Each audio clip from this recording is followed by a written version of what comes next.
వాళ్ళందరికీ దీవించు. నిజమే. దేవుడు కాదని పారిపోతాడు కంగారు. వాడికి నాగదోషం పెట్టు. అవును. కానీ ఆ పాము వచ్చే టైంలో చిన్నది ఒక సాయం. సాయం అంటే సాయం అంటే నాలాంటి వెళ్ళిపోతాడు. ఎందుకు? పైసలు సాయం రారా అయిపోయింది.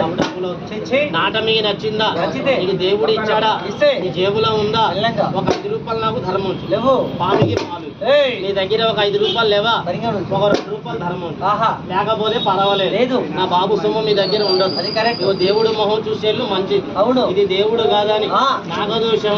అవును. అలాంటి ఒక్కడే అదిగో దేవుణ్ణి చూడు. ఆహా. తెల్లారి దేవుళ్ళ ఒక మొక్క అయిపోయింది. ఫోన్లా కాదు మొక్కే. కరెక్ట్ అది. పాము వచ్చే టైంలో ఆ. ఈ పాము రాదు. అవును. ఇదంతా అబద్ధమని పారిపోతాడు. ఒక్కడే. ఇదే ఒక నాగదోషం. ఇదే ఒక పీనుగు దోషం. అదిగో పోయేటోడి కాళ్ళ మీద పెడతాయా? ఎలాగా? చూపి. చేతులు కట్టండి అందరి గట్టిగా.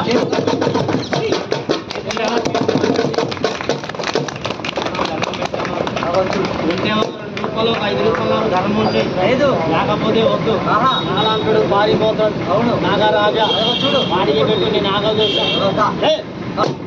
సాయిబు. అవును. ఆ పాము అక్కడ పెద్ద పాము పడికి చూపి టేబుల్లో చేపెట్టి. అవును. ఇంతమంది అన్నాల్లో ఈ అన్న పిలిచి ఒక 2 అంతే.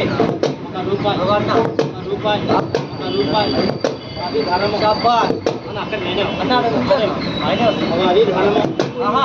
అది ధర్మం.